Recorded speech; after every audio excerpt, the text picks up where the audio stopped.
Today I'll show you how to create a Pikachu Thunderbolt transition in CapCut PC.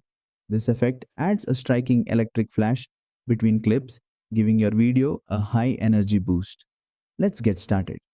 First, import your two video clips onto the timeline and place them side by side.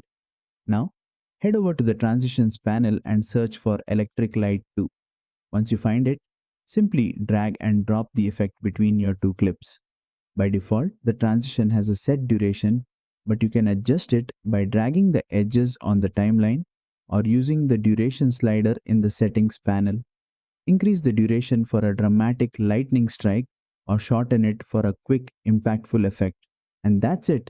You've successfully created a Pikachu Thunderbolt transition in CapCut PC. Experiment with the duration to match your video's energy.